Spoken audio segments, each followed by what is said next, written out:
Я говорю, ты куда? Она говорит, Мату, ты же видишь, я в форме. Целый день были такие моменты, что я не знала, если я вообще, когда я умру.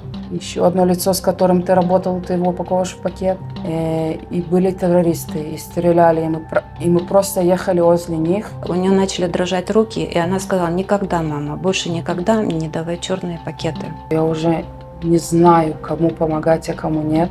И были террористы, и стреляли, и мы просто ехали возле них. Насколько моя душа порвалась на миллионы частей.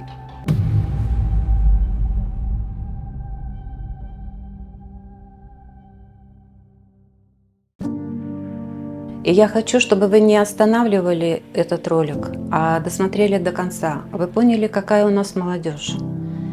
Вы были вместе с теми ребятами, которые прошли это. Могли поговорить с ними, которые согласны пойти на диалог. Им нужно выговориться многим. И я очень хочу, чтобы 7 октября никогда больше не повторилось в нашей стране. Марина, ты можешь вспомнить 7 октября, вообще утро, и как начинался этот день, как твоя дочь, героиня Элина, пришла к тебе и сказала, что она идет добровольцем? Я звоню дочери и говорю, слушай, у нас ХАМАС на улице, спустись к нам с 4-го этажа на 2-й, все-таки как-то все вместе будет легче. Она говорит, от судьбы не уйдешь, мама. Через 2 часа стук в двери, я открываю, она стоит уже в форме МАДы и говорит, мама, возьми собачку.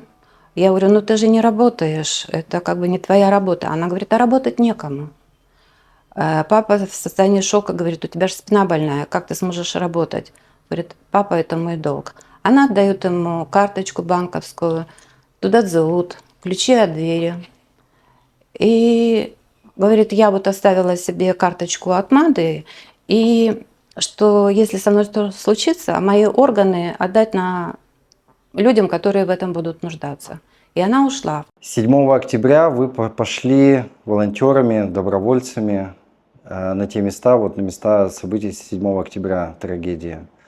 Давайте просто по порядку, вот с утра с 7 октября, как оно у вас где застало и как вообще развивались события? Ну, мое утро началось, я думаю, как у всех, в 6:30 утра. Сначала мне не хотелось верить, что это сирены, я думала, что это какой-то гром, молния. Я просто встала, закрыла окно, пока не начались сирены. Пряталась со своей собачкой в коридоре. Потом уже поняла, что сирена за сиреной, что-то вроде тут не так. Решила спуститься к родителям. И это уже было достаточно поздно, потому что все-таки я пыталась вернуться поспать. Когда спустилась к родителям, я увидела, что в Афаким зашли террористы. И я поднялась домой, чтобы взять телефон и посмотреть, что вообще происходит. По всей стране сирены, что террористы зашли во многие места уже. И я начала смотреть в нашей группе волонтеров, что происходит. К этому моменту был уже один водитель, которому подстрелили ногу, когда он ехал спасать людей. Водитель амбуланса. Да. Именно, да? Да. В этот момент уже был один убитый водитель. И я уже начала понимать, что уже идет нехватка людей. Во сколько это было? Это было примерно в 9-9:30 утра.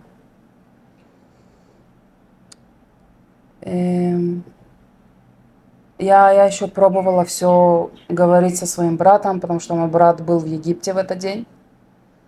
И я очень-очень за него переживала.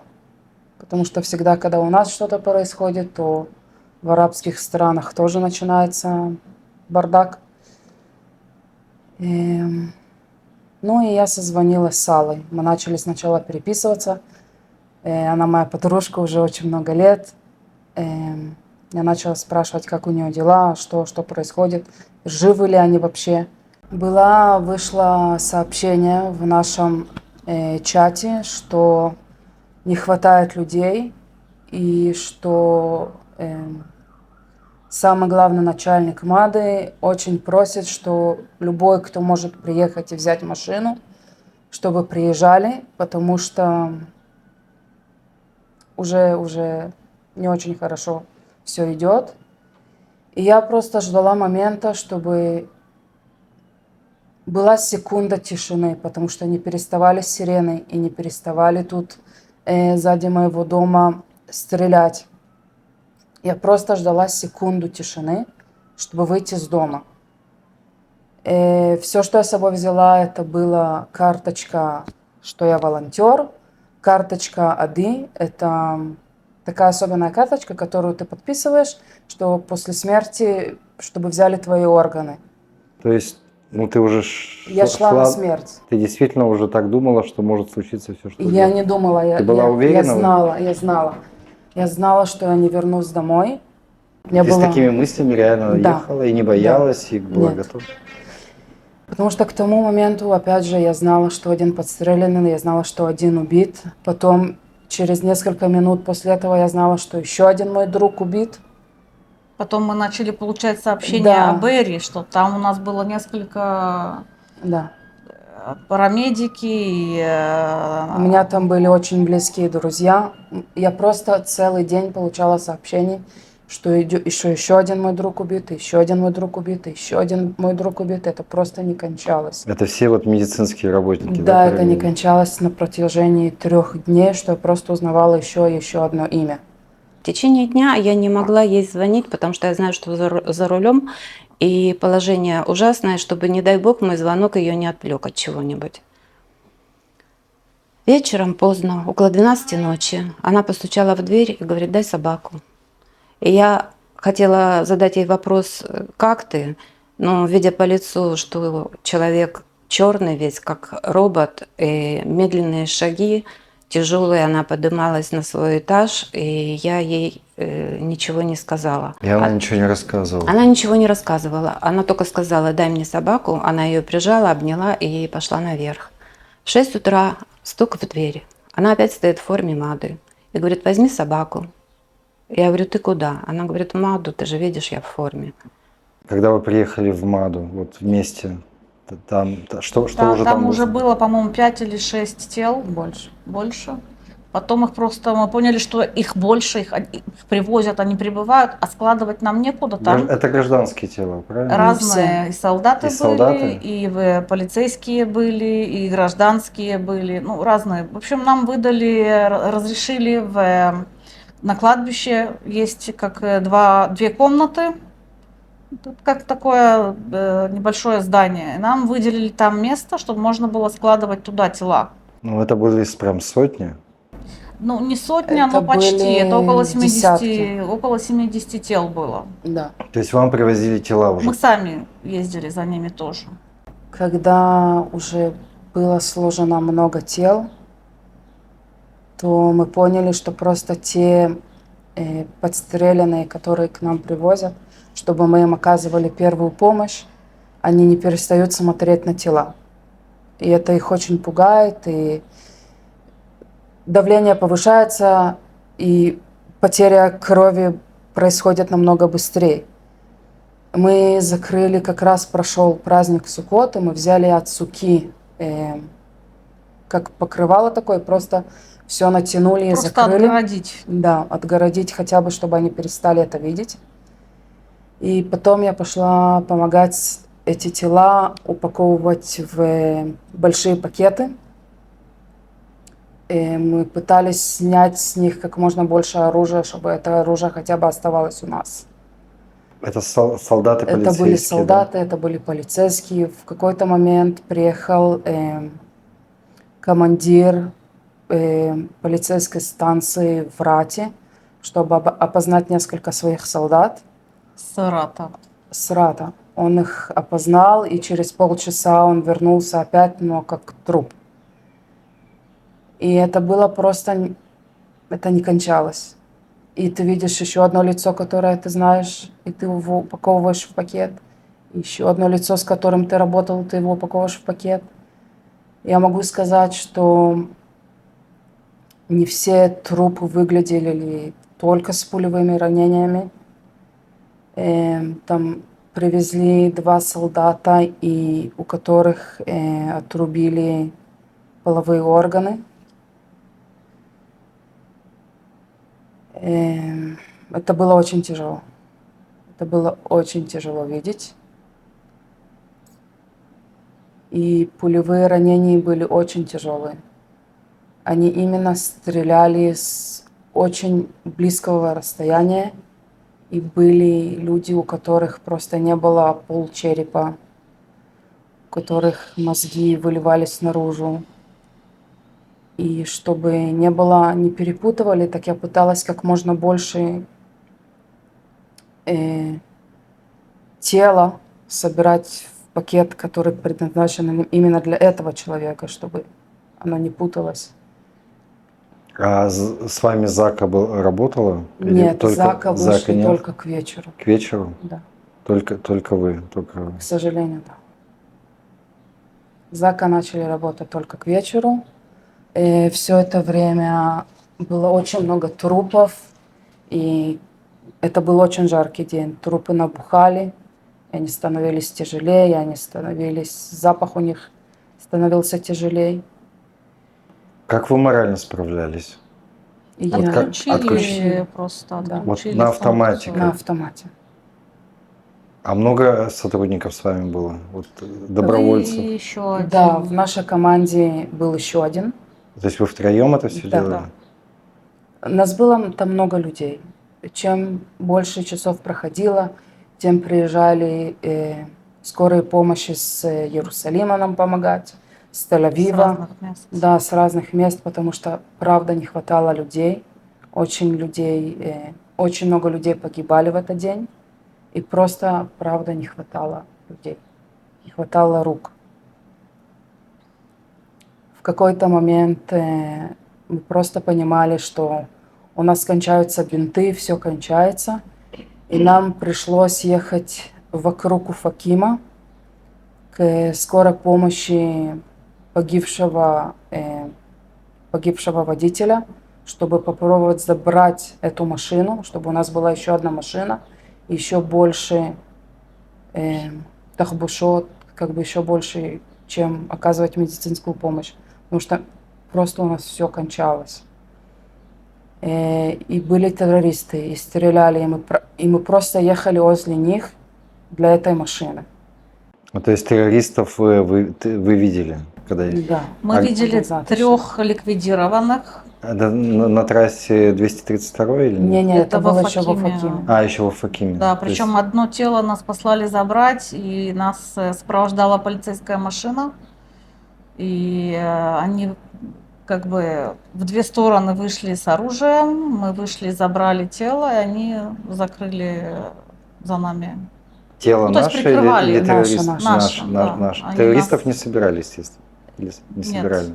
Они так- А которые стреляли террористов видели? Да. Да, Там же в Уфакиме. да, да. Не только. Не только. Она, да, я уже в машине была. Можешь рассказать, где ты видела и как? Да, нас послали забрать раненых. Это было за Нативотом. Проблема в том, что в этот день ничего уже не работало. Дороги были полностью пустые. Ранее попал Кассам в какое-то помещение, и просто это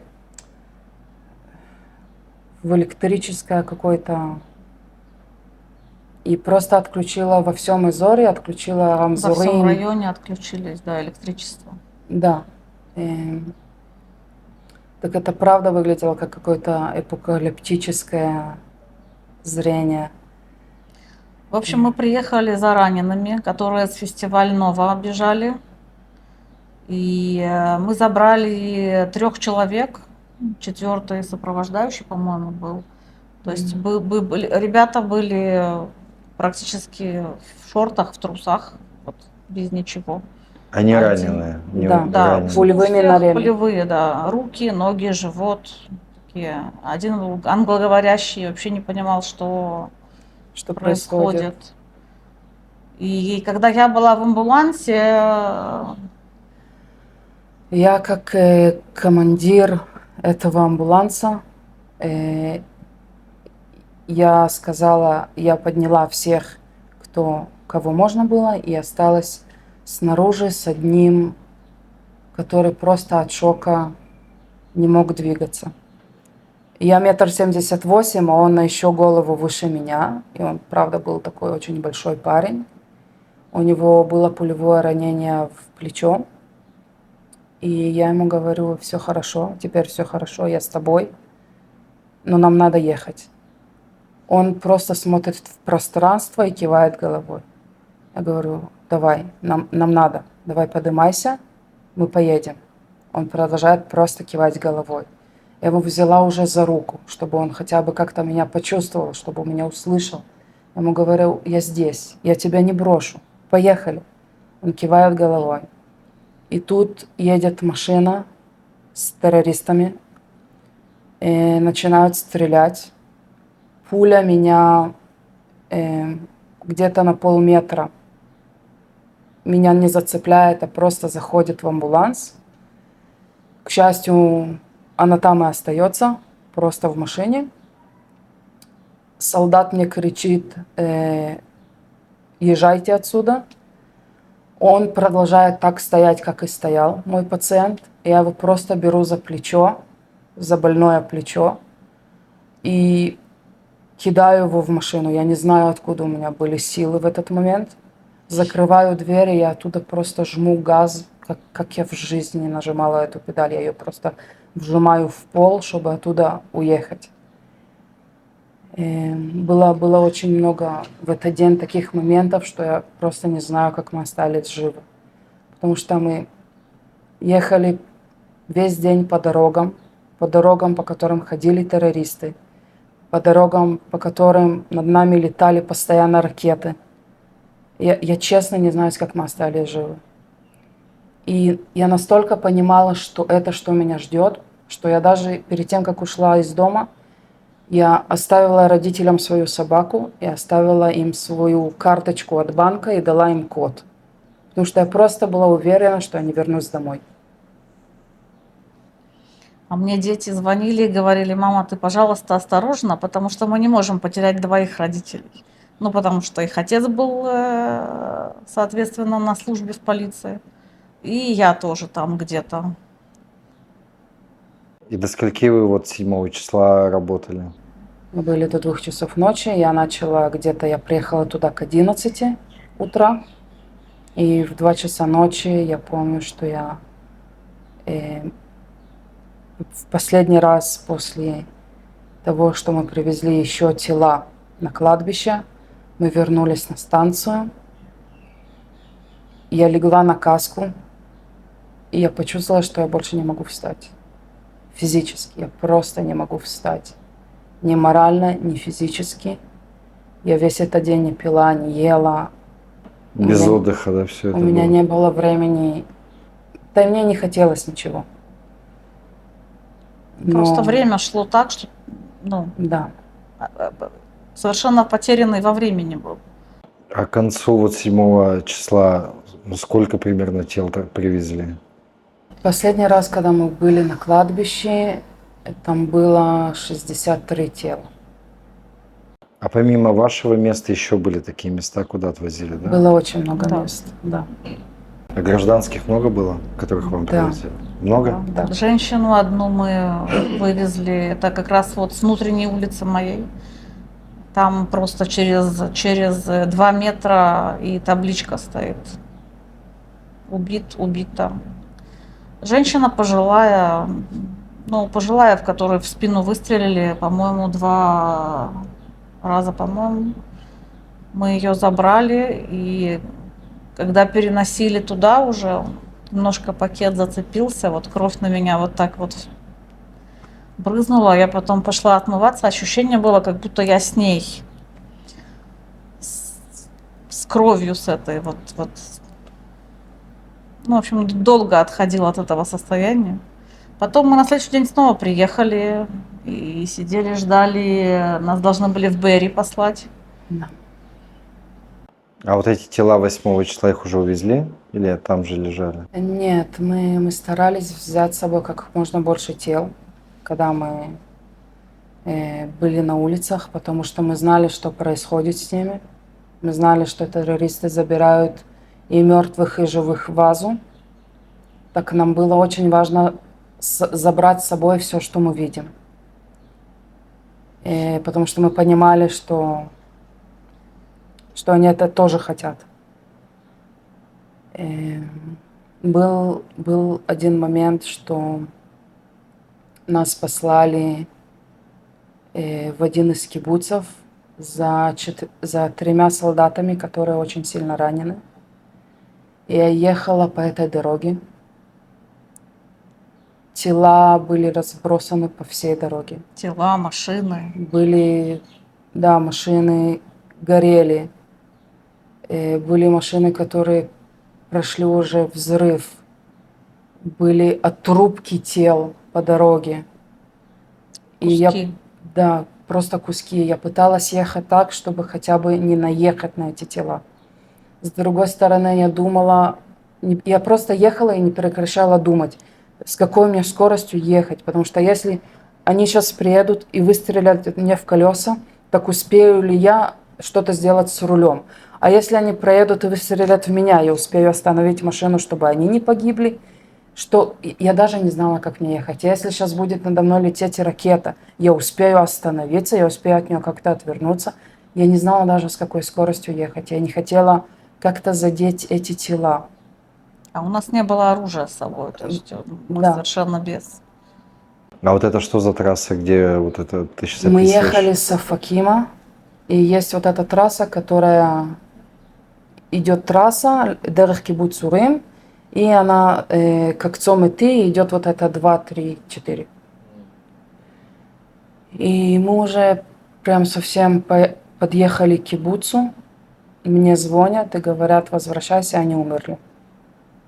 Солдаты. Да. Солдаты умерли, возвращайся. Забирать уже некого. Да. Я просто развернула машину и поехала Так, назад. Также мы и в Бери ждали, потому что сначала мы думали, что мы поедем, потом сказали, нет, такое количество тел надо забирать, что Что это нужно... будут не амбулансы, а грузовики специальные. То есть Как вы 8 числа решились продолжить? Я 7 числа пришла домой. Я пыталась отмыться. Не физически, я думаю, а более душевно. Я была очень долго под водой. Я заснула, но я не смогла проспать больше, чем 2 часа. Я встала где-то в 6 утра. Я ей написала, она уже тоже не спала. И мы решили просто опять ехать, потому что мы знали, что есть еще погибшие, мы знали, что есть еще тела. Мы знали, что может быть где-то еще раненые в кустах, которые ждут, чтобы мы приехали и нашли их. А вы просто ехали и смотрели, есть ли тела, есть ли живые, вот мы высматривали? старались ехать аккуратно, да, смотреть, потому что непонятно было. Дорога, все дороги, по которым мы ехали, это все дороги, где были террористы и убивали людей. То есть везде были следы, люди, машины, дым, пепел, горело, все вот это. Я не помню, сколько мы смен сделали. Я Не просто вот как Как в тумане. в да. тумане некоторые вещи, и потом там еще дождь у нас был, такой дождик, а мы в бронежилетах, в касках, и плюс носить, и жарко, и дождь, и все как бы вместе. Я потом слегла несколько дней, мне кажется, я была вот и в шоке, и не знаю, я просто лежала. Я не могла ничего сделать, вот меня как отключило, как парализовало, что ли, не знаю. Потом как-то потихонечку вернулась.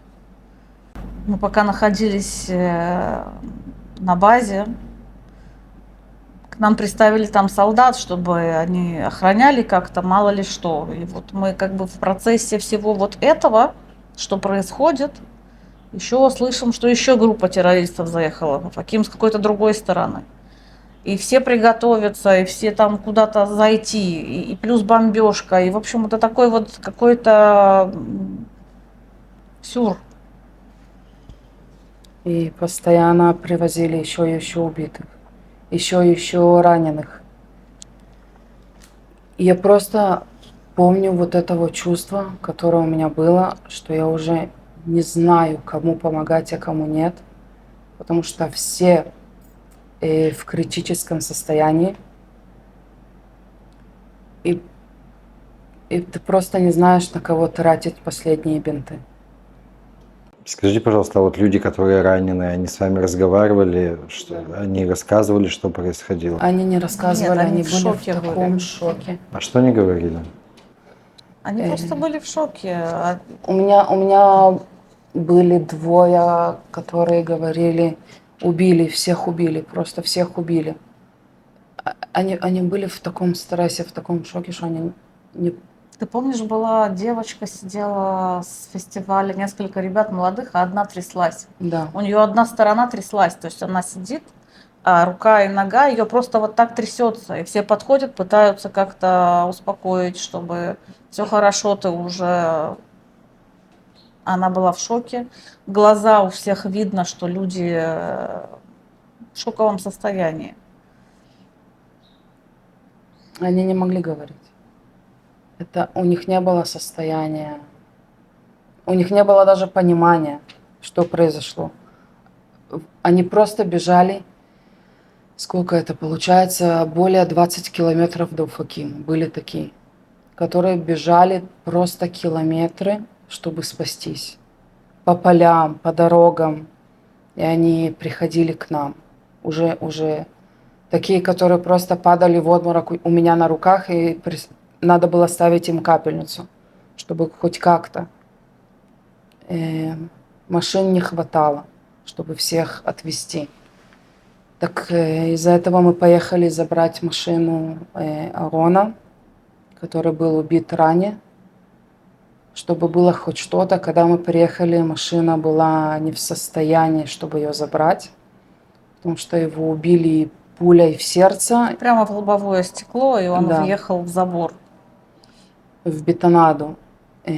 Так мы решили просто этим моментом взять все, что есть в машине, и засунуть в нашу машину, и уехать как можно быстрее, потому что разделяла всего лишь перегородка нескольких домов, и за этими домами были террористы, которые в этот момент стреляли. Но нам было очень нужны вот эти вот медицинские принадлежности. В этот момент выбежал парень с дома, который рядом. Он выбегает с 2 бутылками и говорит мне: на, возьми. Я говорю: иди в дом, что ты тут делаешь? Он говорит: на, пейте, хотя бы что-то возьми, пей. Я говорю: иди в дом, как бы тут стреляют, тут ракета, иди в дом. Ему так важно было хотя бы выбежать и дать мне попить, как бы оставить мне хотя бы 2 бутылки воды, что-нибудь. Мы просто взяли все с машины. До этого, как я только подошла к машине, я открываю дверь водителя, и выпадает оттуда его очки и кипа окровавленные. Там все сиденье в крови было. Да, я это беру. Ты видео присылала это? Да, я это беру, я засовываю в карман и как-то пытаюсь продолжить все остальное брать.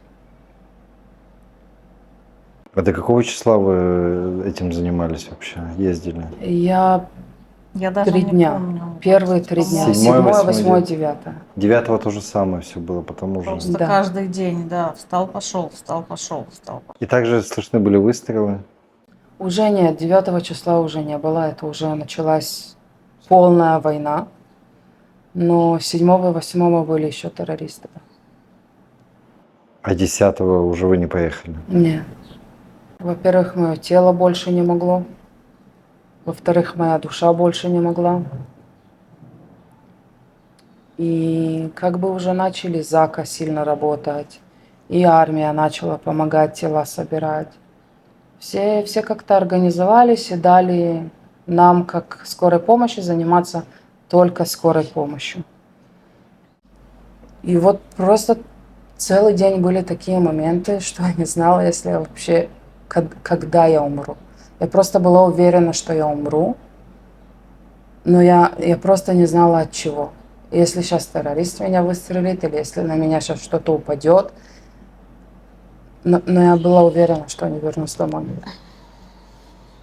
Последнее, что меня сломало, это уже когда последний раз мы забрали тела на кладбище. Закончилось место в комнате. Они просто лежали один за одним. Закончилось место в комнате. Их начали класть на парковке. И как раз приехали какие-то особые люди, чтобы начинать фотографировать лица с фотографиями, как бы чтобы опознавать, что они это они. Я увидела мужа подружки между тел. Это коллега с моей работы. Потом я увидела еще несколько полицейских, у которых тела были в нехорошем состоянии. Я говорю про отрубленную голову. Я оттуда как раз вышла, увидела Аллу, которая вышла с тех пор, как она отмылась от крови, потому что у нее все лицо было в крови. И стоял там один человек. Я не знаю, если он зака или просто работает на кладбище. Один датишный, он мне посмотрел в глаза. У него глаза были в слезах. И это первый раз, когда меня за весь день, после больше чем 12 часов работы, меня спросили: ты в порядке? Я на него смотрела, не знаю, по-моему, целую минуту. Я ему говорю: нет, я совсем не в порядке. Я просто начала плакать. Это первый раз, когда я заплакала за весь этот день. И я поняла, что я больше не могу. Я вернулась на станцию, я легла на каску. Я поняла, что я просто не могу себя больше поднять. Это все. На сегодня это все. И когда ты рассказываешь, что ты ехал по дороге и видел даже не целые тела, ты видел там голова, там рука, там нога. Как-то, чтобы на все это не наехать. И ехать с такой скоростью, чтобы все-таки забрать раненых. Это невозможно описать. Просто саму жестокость воспринять человеку вот такую очень тяжело, наверное. Части тела, они в основном от чего? От взрывов или Нет, от того, что их резали.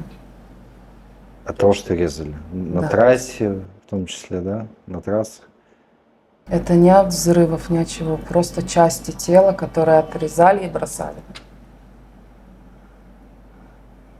На протяжении многих километров это было так. Конечно, были и тела, которые от взрывов, но видно было, что они от взрыва, потому что они были паленые. И под запаху очень легко это отличить. Ну, это видно. Да, а были тела, которые их просто резали. Их просто отрывали. Когда она рассказала уже? Что Первый было? симптом ее травмы проявился, когда я что-то складывала и подала ей черный пакет. Она побелела, у нее начали дрожать руки, и она сказала: никогда, мама, больше никогда мне не давай черные пакеты. Я не могу их видеть. Потом через некоторое время она мне позвонила и говорит: мама, хочешь посмотреть фотографии, которые я снимала? Я сказала: да, я хочу. Я хотела быть причастной к то, что пережил ребенок, и находиться рядом с ней. Мы посмотрели все фотографии, их было около 300. Я поняла, какой ужас пережил мой ребенок и как она сумела с этого выходить. Ей помогал психолог. Она сама учится на психолога, и психолог психологу помогали в этом диалоге. А вот именно момент, когда она уже прям начала рассказывать, что она там делала, что видела, через сколько дней? Это не дней, это Месяцев? месяцев. Она мне предложила посмотреть фотографии. Ты же хотела узнать об этом? Я говорю, да, я хочу знать, что ты пережила, что ты видела, и быть Вот вместе с собой. Мгм. Вот это она начала делиться, да, вот этим? Да, она поделилась. Она приехала, когда было сообщение, что полиция нуждается в свидетелях этого факта. Она приехала туда, дала показания, поделилась фотографиями. И вот, мне кажется, это была точка отсчета, когда ребенок стал выздоравливать, скажем так, выходить из этой, Травмы? да, из этого черного мешка, скажем так. А сейчас у нее травма есть, по твоим ощущениям? Наблюдается? Она немножко от этого отстранилась. Она хочет опять помогать Маде. Она работает с людьми. В Сороке она очень много видит раненых. Она старается им предложить что-то купить, что-то помочь. И вот когда что-то говорят о нашей молодежи, наша молодежь великолепна. И когда мой уходил ребенок, и взяв карточку только МАДы и карточку, которой могут воспользоваться ее органами, в случае чего, она знала, куда она идет. И она знала, что с ней может случиться что угодно. А ты знала, куда она идет? Когда она через 2 часа прошла, вот начала тебя Да. давить. Ты понимание было, что там происходит? Я все осознавала, потому что я видела Хамас, я видела, слышала выстрелы, и выстрелы были в мою сторону. И я знала, что они находятся на нашей территории. И ребенку нужно было спуститься на Ханаю и сесть в машину. И ей нужно было ехать в Афаким, потому что там ее находилась Тахана. И все, они одели каски, одели бронежилеты и поехали. Водители уже были убиты. Нужно было менять людей, которых уже не было. А как у вас вообще потом моральное состояние, не знаю, посттравмы, вот как-то это осталось? Как-то вы этим занимались, занимаетесь? Мне тяжело было признать. Ну, я скажу так, что я после 7-го нормально спать не могу до сих пор. До сих пор? Да, то есть мне нужен белый шум. Я не могу просто так уснуть. Что такое белый шум? Белый шум, телевизор, телефон, что-нибудь, чтобы работало. Чтобы не было тишины. Да, чтобы не было. Не могу.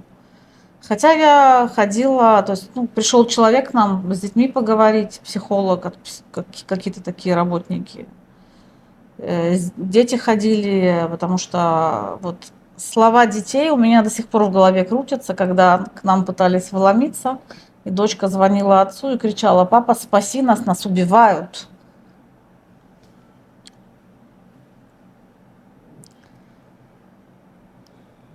Ну, как-то берешь себя обратно. Идешь делать то, что надо, и работать. А у тебя, Элина, как это все по сей день? Я по сей день вижу некоторые моменты ночью. Снятся? Да, Снится? это ужасные моменты, когда я просто ходила, были места, по которым я ходила, и от того, что было так много крови, я боялась подскользнуться. Правда, я боялась подскользнуться. И были моменты, когда я просто оглядывалась назад, и на реках крови оставались мои следы, моих сапог. Есть ужасные моменты тел, которые постоянно снятся. Столько жестокости я никогда не видела. А специалисты с тобой занимаются? Да, я до сих пор хожу к психологу. Помогает? Легче? Я с ней об этом разговариваю. Все-таки я в этот день потеряла очень много знакомых и близких мне людей. Я потеряла больше, чем 16 людей, которых я знала и любила. И это нелегко, потому что весь мой круг моих знакомых убит. И я до сих пор, спустя почти 2 года, я не совсем знаю, как с этим жить, потому что В первые дни, даже недели я пыталась позвонить людям, которым я знаю, и просто не было ответа на другой стороне телефона.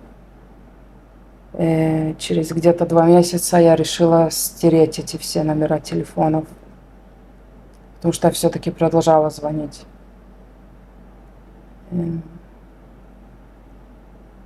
Столько похорон, столько... Я не знаю. Я очень изменилась. Как человек, как... Давайте я задам финальный вопрос. Можете ответить, не можете сформулировать. Я не всем задаю, но мне вот... Может, вам есть что сказать в плане... Ну, вы прекрасно знаете, что происходит в мире, и что мы хотим показать, да, что в мире там этого не было, это мы все придумали, вас там обманывают и все это. То есть люди, которые были, ну, в гуще, можно сказать, этих событий, все это видели. Вот если смотрят те, кто в это не верит, и говорят, что это все выдумка, вот можете ли вы что-то им сказать? Что бы вы сказали? Я бы посмотрела им в глаза и попросила, чтобы они посмотрели в мои. И это все. Если в них есть хотя бы капля человечности, они поймут, сколько боли и сколько потери в моих глазах.